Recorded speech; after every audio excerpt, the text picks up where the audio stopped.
Hello students, तो मैं अभिषेक कुमार सिंह मैं फिर से आप सभी का स्वागत करता हूं टेस्ला क्लासेस में। तो आज हम लोग थोड़ा सब्जेक्ट से हट के बात करने वाले हैं। थंबनेल में आप लोगों ने देख रखा होगा। तो आज हम लोग जैसे कि सब बच्चों की जो कॉमन क्वेश्चंस होती हैं, कॉमन डाउट होता है, जहाँ पे बच्चे आकर अधिकतर फंस जाते हैं, आज उसमें हम लोग निकलने की कोशिश करेंगे।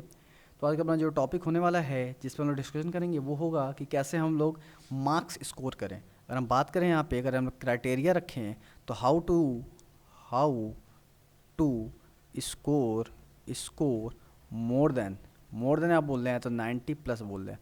90% किसी भी सब्जेक्ट की बात होगी या एग्रीगेट की बात होगी तो हम लोग 90% से अबव लाना चाहते हैं तो उसके पीछे क्या क्या अपने पास स्किल होनी चाहिए। ठीक, तो सबसे पहला ये कि अपने पास यहाँ पे दो स्किल्स होनी चाहिए।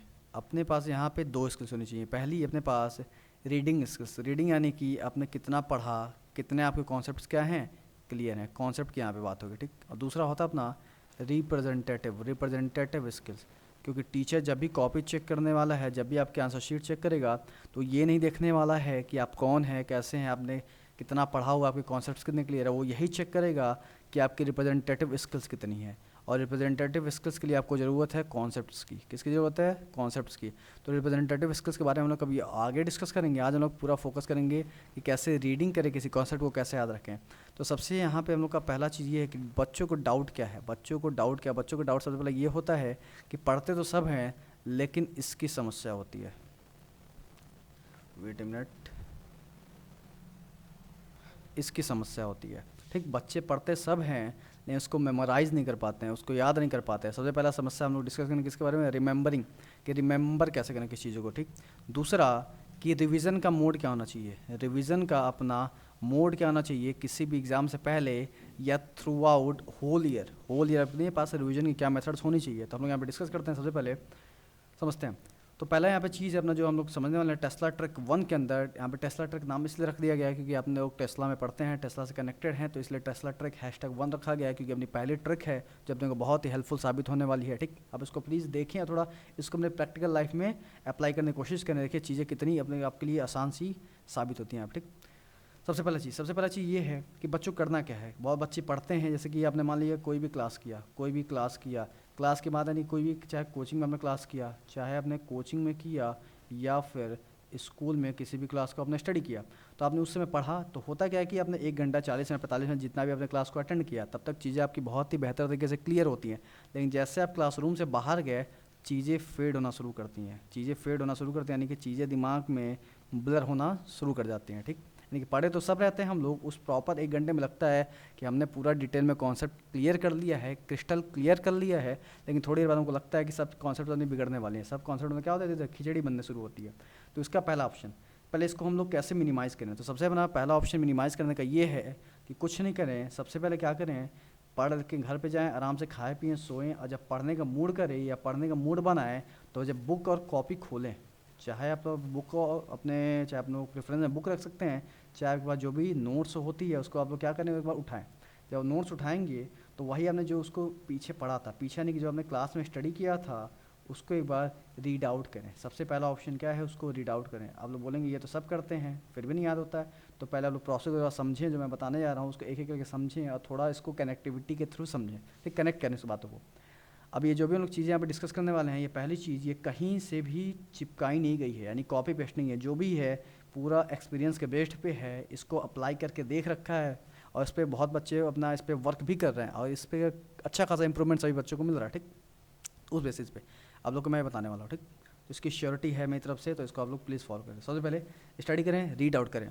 अब होता क्या है कि जो भी हम लोग चैप्टर पढ़ते हैं, कोई भी अगर हम लोग क्या पढ़ते हैं, चैप्टर्स पढ़ते हैं। अब चैप्टर्स के अंदर होता है क्या, अपने पास कई सारे टॉपिक्स होते हैं। क्या होते हैं? कई सारे टॉपिक्स होते हैं। ठीक, टॉपिक्स जैसे कि अगर एग्जांपल ले लें, हम लोग एग्जांपल लेके चलते हैं। अगर लाइट पढ़ रहा है हम लोग क्लास 9th का या 10th का किसी चैप्टर का लाइट चैप्टर पढ़ रहा है, या किसी भी सब्जेक्ट का लाइट, मान लो फिजिक्स का लाइट पढ़ रहा है। अब इस लाइट के अंदर हमको क्या करना है कि आप रीड आउट करते समय पूरा एक बार तो आप थॉरली रीडिंग करिए, चीज़ों को एक बार याद करने की कोशिश करिए, नहीं हो तब की बात हो रही है। तो लाइट के अंदर हम लोग क्या करते हैं, लाइट के अंदर हम लोग देखते हैं कई सारा टॉपिक होता है। सबसे पहला टॉपिक होता है अपना कि लाइट होती क्या है, उसका इंट्रोडक्शन पार्ट हो गया, उसको क्या हो गया, इंट्रो पार्ट हो गया। दूसरा जो अपना पार्ट होता है ये होता है कि लॉज ऑफ रिफ्लेक्शन क्या है, किस कंडीशन में हम लोग रिफ्लेक्शन को डिफाइन कर पाएंगे, इन सब चीज़ों को डिस्कस करेंगे। ठीक, तो सबसे पहला करना क्या है आपको, टॉपिक याद करना है। क्या याद करना है? टॉपिक आपको याद करना है। याद रिमेंबर, आपको याद करना, लर्न करना है। तो आपको चैप्टर के अंदर का भले कॉन्सेप्ट क्लियर ना हो, टॉपिक के अंदर कॉन्सेप्ट क्लियर ना हो, लेकिन सबसे पहले आपको क्या याद करना है? टॉपिक याद करना है। जैसे आपने बुक उठाया, जैसे आपने स्टडी स्टार्ट की, तो आपको सब्जेक्ट के अंदर का टॉपिक रिमेंबर करना है। क्या याद करना है? पहले टॉपिक, क्योंकि जैसे हम लोग टॉपिक याद करेंगे, आपको अगर पता चलेगा कि लाइट के अपने अंदर इतने चैप्टर्स आने वाले हैं, तो पहले आप लोग क्या करिए, उंगलियों पे काउंट डाउन करिए कि इतनी टॉपिक से इतने हम लोग पढ़ने वाले हैं। तो अगर टॉपिक आपको याद रहेगा तो चीज़ें 50% वहीं पे कवर हो जाती हैं, क्योंकि टॉपिक एक ऐसी चीज़ होती है, टॉपिक का जो हम लोग नेम पढ़ते हैं, जब भी टॉपिक का क्या पढ़ते हैं, नेम पढ़ते हैं, तो नेम अपना सफिशियंट होता है। नेम अपना क्या होता है? सफिशियंट होता है, ये बताने के लिए कि टॉपिक के अंदर कंटेंट क्या है। ध्यान रहे, अगर किसी टॉपिक को आप लोग लिख रहे हैं या बोल रहे हैं, तो उसका नाम ही सफिशिएंट होता है ये बताने के लिए कि उसके अंदर क्या कंटेंट छिपा हुआ है। टॉपिक से ही हम कंटेंट के बारे में जान सकते हैं। तो सबसे पहला हम लोग को टॉपिक के अंदर घुस के ये नहीं पढ़ना है कि डिटेल में कितना उसको क्लियर कर लें, कॉन्सेप्ट कितना क्लियर कर लें।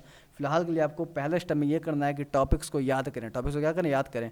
अगर कोई चैप्टर है, चैप्टर के अंदर की कोई चीज़ें आपको भूल रही हैं तो भूलने दीजिए, बट टॉपिक को याद करने की कोशिश करिए। ठीक, एक बार टॉपिक याद हो गया तो बाकी अपना काम सफिशिएंट तरीके से हो जाएगा। ठीक, दूसरा मेथड क्या है अपना? पहला अगर हम लोग देख रखा था यहाँ पे, पहला में भी हम लोग देख रखा था यहाँ पे, कहाँ गया? हाँ, पहला हम लोग यहाँ पे इसको 1 मिनट देख लेते हैं। हाँ, पहला हो चुका था अपना, तो हम यहाँ पे सेकंड देखते हैं। सेकंड हम लोग यहाँ पे ये करेंगे कि कभी भी अगर हम लोग खाली बैठे, पढ़ाई वढ़ाई बंद कर दी, अब उसको छोड़िए, पढ़ाई वढ़ाई बंद करिए, घूमिए फिरिए, खा पी के फिर से वापस आइए। तो कभी भी हमको अगर ये रिवीजन करने की बात होती है, रिवीजन यानी कि बच्चों को यही समझ लगता है कि रिवीजन बस एग्जाम टाइम में करते हैं, बिल्कुल गलत।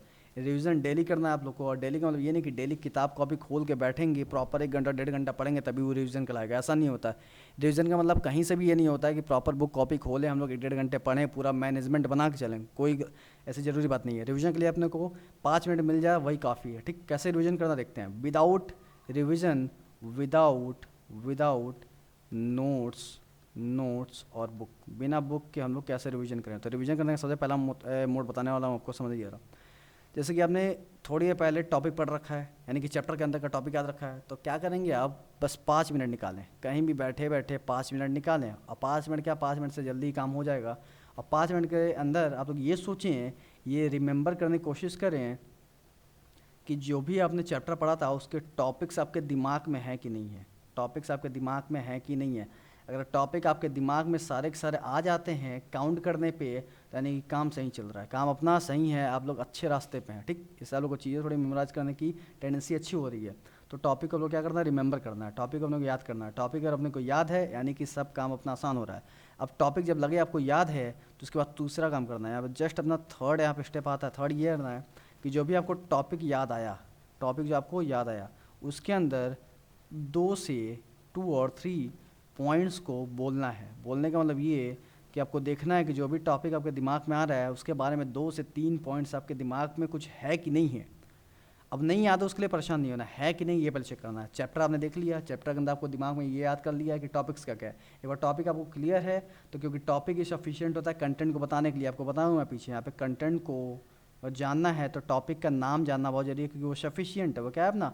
सफिशिएंट है। तो यहाँ पे हम लोग सफिशिएंट अगर कंडीशन को देखेंगे तो टॉपिक अगर आप लोगों को पता है तो हम लोग 2 से 3 पॉइंट तो टॉपिक के नाम से ही बोल सकते हैं। कंटेंट अपना 2 से 3 पॉइंट के यहीं से बन गया, किसको लेके? टॉपिक को लेके। तो ये तो अपना सबसे बेसिक कीवर्ड हुआ या की पॉइंट हुआ कि इस चीज़ को याद करने का। ठीक, अब कोशिश ये करिए कि लगे कि टॉपिक भूल रहा है, अगर लगे क्या हो रहा है, टॉपिक भूल रहा है, तो तुरंत फ़ौरन दौड़ते हुए जाइए, अपना नोट्स या कॉपी ओपन करिए और तुरंत वहाँ पे क्या करिए, इसको एक बार देख लीजिए। क्या करें इसके बाद? उसके बाद आपको झलकी मारना है, एक बार जाकर उसको बस क्या करना है? विजुलाइज करना है। विजुलाइज यानी कि बस एक बार जाकर उसको देख लीजिए, एक बार क्या कर लीजिए उसको। ये नहीं कि फिर से पूरा चैप्टर स्टार्ट करेंगे, फिर से पढ़ेंगे, फिर चीज़ों को देखेंगे, ऐसा कुछ नहीं करना है। टॉपिक हमने देखा, टॉपिक में लगा कि भाई टॉपिक तो अपने को याद है, लेकिन उसके बीच का पॉइंट्स गायब है, तो जाके बस एक बार चैप्टर को क्या कर लिए, देख लीजिए, ऑब्जर्व कर लीजिए। आपको टॉपिक तुरंत वहाँ पे स्ट्राइक कर जाएगा। स्ट्राइक कर गया था यानी कि ये टॉपिक आपका फिर से रास्ते पे, ट्रैक पे आ गया, प्लेटफॉर्म पे आप लोग फिर से वापस आ गए। ठीक, तो ये आपको रिवीजन करना है, इस मोड में रिवीजन करना है। तो ये दिन का आपको ये जो 5 मिनट दे रहे हैं आप, यही 5 मिनट हर एक 2 घंटे पे आपको देना है, जब मन कहता है। इसका कोई फिक्स टाइम नहीं है कि हम लोग को इसी समय देना है। ठीक, इसका कोई अपना फिक्स टाइम नहीं है कि हमको ला के उसी टाइम पे देना है। एनी टाइम कभी भी कर सकते हैं, और जितने समय चाहें, ये अपना डिज़ायर्ड है, ये अपना डिज़ायर टाइम, जितने टाइम करना चाहते हैं इसको कर सकते हैं, ठीक। जितने टाइम आपको उसको करना चाहते हैं 5 मिनट का रिवीजन मन ही मन कर सकते हैं, विदाउट नोट्स विदाउट बुक, ये आप लोग याद रखें, ठीक। तो रिवीजन हो गया, तो रिवीजन अगर हो गया तो टॉपिक आप लोग 1-2 बार मेमोराइज़ कर लिया तो अपना काम यहाँ क्या हो गया, ख़त्म हो गया। तो फिर से यही काम है, वो क्या करना है, रिपीट करना है। अगर ये आप रिपीट करना शुरू कर दिए तो मात्र कुछ दिनों के अंदर आपकी ये टेंडेंसी क्रिएट हो जाएगी कि आपको चैप्टर पूरा का पूरा याद हो जाएगा, चैप्टर आपको पूरा का पूरा याद हो जाएगा। क्लियर है क्या ये?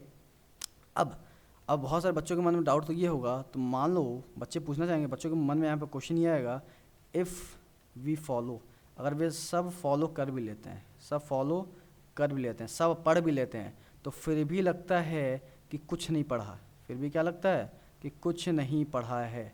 बच्चों को ये लगता है कि सब पढ़ लिए हैं, फिर भी लगता है कि दिमाग में कुछ नहीं है, दिमाग में कुछ नहीं है।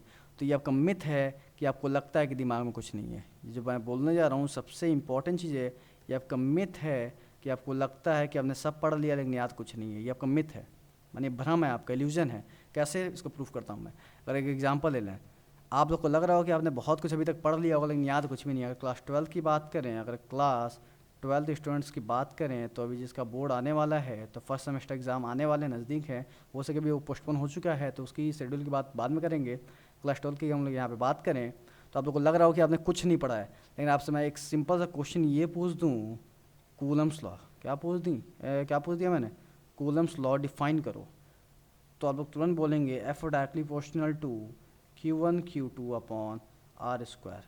अगर ये नहीं बोलेंगे तो बहुत बच्चे कम से कम ये तो बोल ही देंगे के Q1 Q2 upon R square, बोलेंगे कि नहीं बोलेंगे, सब के सब बोलेंगे। क्लियर है ये? तो ये जो आपने बोला ये कहाँ से बोल दिया, बिना पढ़े बोला क्या? ये आपने जो बोला ये आपने क्या विदाउट स्टडी बोला क्या?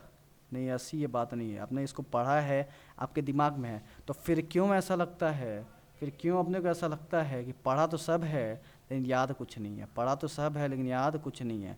तो पढ़ा हुआ किसी को कभी भी लगातार ये नहीं फील करा सकता कि याद है दिमाग में। उसके लिए क्या करना है आपको, ध्यान दें, उसके लिए क्या करना है आपको, 5th स्टेप एक बार देख लेते हैं कौन सा स्टेप अपना हो चुका था, 4th। आपको क्या करना है, यहाँ पे 5th स्टेप फॉलो करना है, 5th स्टेप फॉलो करना है। 5th स्टेप यहाँ पे ये फॉलो करना है कि देखिए जो भी आपने टॉपिक पढ़ा, जो भी कॉन्सेप्ट क्लियर है, आपको लग रहा है कि आपने पढ़ रखा है, आपने लग रहा है क्या है, पढ़ रखा है, सारा चीज़ क्या रखा है, पढ़ रखा है, लगता है कि सब हमने क्या करी है, मेमोराइज़ कर लिया, सारी चीज़ें में क्लियर है। लेकिन फिर थोड़ी बार लगता है कि पढ़ा तो सब कुछ है लेकिन याद कुछ नहीं है, याद कुछ नहीं है। गलत, ये बात गलत है, ठीक।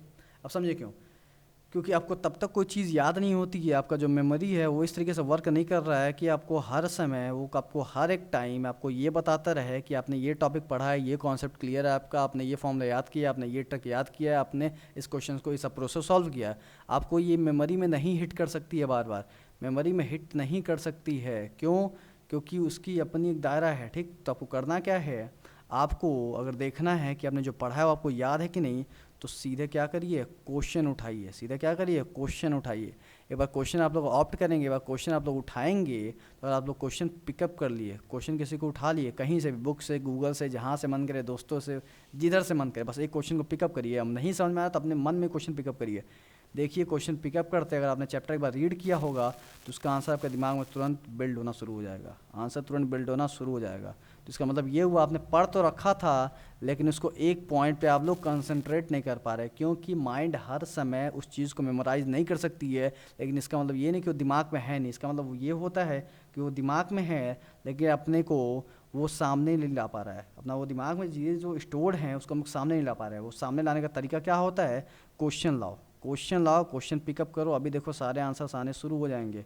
इसीलिए बोला जाता है कि प्रैक्टिस प्रैक्टिस प्रैक्टिस, यानी कि या तो हम लोग ऐसे बोले हैं कि क्वेश्चन प्रैक्टिस करो, क्या करो, क्वेश्चन प्रैक्टिस करो, क्वेश्चन जितने हो सकें प्रैक्टिस करो। क्लियर हुआ? तो जितने क्वेश्चन लोग प्रैक्टिस करेंगे उतनी अपनी बार बार वो कॉन्सेप्ट हिट होगा, और कॉन्सेप्ट कोई बार बार अपना हिट होगा तो बार बार अपने दिमाग को क्या करेगा, वो मेमोराइज करके रखेगा, अपने दिमाग में क्या करेगा, स्टोर करके रखेगा। कॉन्सेप्ट को अपने को बार बार हिट करना है, और हिट करने का ऑप्शन एक ही है, क्वेश्चन। जैसे जिम में आदमी जाता है, अगर बनाना है तुमको बाइसेप्स, अगर तुम जाकर लेग्स का एक्सरसाइज डेली करो तो बाइसेप्स कभी ग्रो नहीं करने वाला है। वही सेम कॉन्सेप्ट है, अगर तुमको किसी टॉपिक को हिट करना है बार बार तो तुमको बार बार उसको देखना पड़ेगा, तुमको बार बार डंबल उठाना पड़ेगा। तो क्वेश्चन तुम्हारे लिए एक डंबल है, क्वेश्चन तुम्हारे लिए क्या है, डंबल है। जितनी बार डंबल उठाओगे उतनी बार तुम्हारे कॉन्सेप्ट्स क्या होंगी, क्लियर होते आएंगे, उतनी तुमको वो हिट करेगी, क्लियर है, वो दिमाग में उतनी बार मेमोराइज होंगी। तो इस तरीके का पैटर्न में फॉलो करना है, ठीक, कॉन्सेप्ट क्लियर हुआ ये। तो ये अपना पहला टेस्ला ट्रिक है कि कैसे हम लोग चीज़ों को करें। तो पहला चीज़ों को करने का क्या तरीका है, हमने को नंबर स्कोर करना है। सबसे पहले कि जो भी आपने पढ़ा है उसको एक बार क्या करें, तरीके से पढ़ें। तरीके से पढ़ने वाला कि एक बार पढ़ लिया, भले आपको अंदर का कंटेंट ना पता हो, पहले आपको सबसे पहला मोड क्या करना है, आपको टॉपिक याद रखना है। पहले क्या रखना है, टॉपिक। टॉपिक याद रखें तो आपका थोड़ा काम आसान होगा। टॉपिक याद रखें, टॉपिक याद हो गया तो दूसरा क्या करें, अगर उसका रिवीजन फॉलो करना है तो रिवीजन के लिए क्या करना है अपने को, रिवीजन के लिए अपने को चाहे बुक उठा लो, कुछ भी उठा लो, हमेशा ये नहीं कि लेके बैठे ना बुक कॉपी, तभी रिवीजन होगा। 5 मिनट का अपने दिमाग में ही टाइम दो, दिमाग में टाइम दो, ये सोचो कि जो भी आपने पढ़ा था उसके अंदर क्या क्या टॉपिक्स थे, या टॉपिक्स थे तो क्या टॉपिक के बारे में कुछ पॉइंट्स क्लियर है कि नहीं। अगर 2-3 पॉइंट क्लियर है तब कोई दिक्कत नहीं, एकदम मौज में पढ़ाई करो। लेकिन टॉपिक लगे क्लियर नहीं है तो तुरंत जाओ नोट्स या बुक अपना खोलो, जहाँ पे लगा था कि वो टॉपिक अपना मिसिंग था, जहाँ पे अपने को पॉइंट्स मिसिंग हो रही थी, वहाँ पे उसको देखो, फिर से एक बार याद कर लो, क्लियर है। इसी के हम लोग फॉलो करेंगे। अब दूसरा कि अगर लगे बच्चों को कि भाई पढ़ तो सब लिए हैं लेकिन याद कुछ नहीं है, तो ये मिथ है, याद सबको सब कुछ होता है, बस होता क्या है कि वो हिट नहीं करता दिमाग में। तो हिट करने के लिए क्वेश्चन ऑप्ट करो, क्या करो, क्वेश्चन ऑप्ट करो। अगर आपको लग रहा होगा कि एक बार एक्सपेरिमेंट करके आप तुरंत देख सकते हैं, अभी तुरंत बैठे बैठे 2 मिनट देख सकते हैं, आपको लगे कि आपको कुछ याद नहीं है, तो बस क्या करिए, अपने दिमाग में क्वेश्चन रेज करिए। क्वेश्चन रेज करेंगे जैसे ही आपको आंसर तुरंत मिलेगा, या बुक को उठाइए, क्वेश्चन उठाइए, क्वेश्चन देखते ही आपको आंसर मिलेगा। वो अलग बात है, कभी कभी क्वेश्चन को समझने में दिक्कत होती है, तो वो कॉन्सेप्चुअल क्वेश्चन होते हैं, उसके लिए कॉन्सेप्ट क्लियर करने पड़ते हैं, तो वो एक अपना अलग फेज़ हो गया। अभी हम लोग बात कर रहे हैं रिविजन का मोड क्या फॉलो करें, और जब अपना दिमाग में मिथ बन रखा है उसको कैसे दूर करें कि कुछ नहीं पढ़ा, पढ़ा तो सब लग रहा था लेकिन अभी लग रहा है कि कुछ नहीं पढ़ा, ठीक। तो ये मिथ है, मिथ तो अपना ये दूर हो जाएगा, क्योंकि अपने को क्वेश्चन हिट करने हैं। क्वेश्चन क्या करना है, हिट करेंगे, तो जितने क्वेश्चन हिट करेंगे हम लोग उतनी अपनी मसल से स्ट्रांग होंगी, और मसल स्ट्रांग होंगी तो चीज़ें अपनी बहुत बेहतर तरीके से दिखेंगी, क्लियर हुआ क्या। तो ये अपना लोग टेस्ला ट्रिक फॉलो कर सकते हैं। ये एक बनाया हुआ मेरा ट्रिक है जो कि बहुत ये कारगर साबित होता है। तो लोग बस फोकस किस पे करें, टॉपिक फोकस करें। तो कुल मिला जुला के कुल अगर फाइनल हम लोग यहाँ पे कॉन्क्लूज़न लिखें, क्या लिखें, कॉन्क्लूज़न लिखें, तो कॉन्क्लूज़न यही निकल के आता है, first try to remember the topic of the chapter. अगर टॉपिक क्लियर है तो अंदर का जो अपना कंटेंट होता है वो तो अपने आप बाय डिफ़ॉल्ट क्लियर हो जाएगा, अपने आप क्या हो जाएगा, बाय डिफ़ॉल्ट क्लियर हो जाएगा। और जब ये सब चीज़ें धीरे धीरे क्लियर होंगी तो हम लोग मूव करेंगे किसकी तरफ, वी विल मूव टूवर्ड्स 90%। किसकी तरफ मूव करेंगे, 90%। 90 क्यों, और भी लाएंगे, और भी लाएंगे। बहुत लोग बोलते हैं परसेंटेज का क्या मतलब है, तो मैं ये नहीं बोल रहा हूँ परसेंटेज आने बहुत आवश्यक है, लेकिन ये अगर मैं बोल रहा हूँ कि आपने पढ़ा है, आपको कॉन्सेप्ट क्लियर, आपके पास स्किल है, तो उसको 90% के फॉर्म में दिखना चाहिए। बहुत लोगों का ये जरूर एक बार क्वेश्चन दिमाग में आएगा कि परसेंटेज से कोई मतलब नहीं होता, मेन मतलब नॉलेज से होता है। तो इस बात से मैं 110% यहाँ पे सेटिस्फाइड हूँ। लेकिन अगर अपने पास नॉलेज है तो क्यों ना उसको हम लोग रिप्रेजेंट कर दें, क्यों ना हम उसको क्या कर दें, रिप्रेजेंटेशन उसका कर दें, इतना बढ़िया रिप्रेजेंटेशन कर दें कि उसका स्कोर में कन्वर्ट हो जाए, अच्छे स्कोर में वो क्या हो जाए, कन्वर्ट हो जाए। तो ये भी अपना एक स्किल ही डेवलप होगा, इसमें कोई खराबी नहीं है कि अपने पास नॉलेज है तो परसेंट लाने क्या जरूरत है, नॉलेज से ही काम चल जाएगा। नॉलेज से काम चलेगा is the best option, knowledge से तो काम चलना है, स्किल से ही मतलब है अपने को। लेकिन नॉलेज है, अगर नॉलेज के साथ उसका हम रिप्रेजेंटेशन भी सीख गए तो ये परसेंटेज के मायने मत समझें इसको कि परसेंटेज आना है, इस मायने में समझें कि नॉलेज को हम लोग लिख के स्कोर में कन्वर्ट कर पा रहे हैं, तो ये भी अपना क्या हो गया, स्किल हो गया, ये अपना क्या हो गया, एक स्किल होगा। इस तरीके से इसको समझें, ठीक।